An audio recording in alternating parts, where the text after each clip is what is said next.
be a dirt landing zone. In that case, we would be very careful with the use of reverse thrust, otherwise even the C-130 can brown out. There's the touchdown.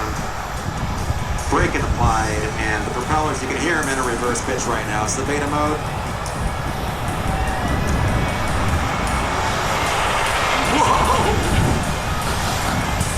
And if for some reason the C-130 had a backup, we can do that on our own power. Using that same reverse thrust, we can back the airplane up and park into a parking spot if necessary without the aid of a tug.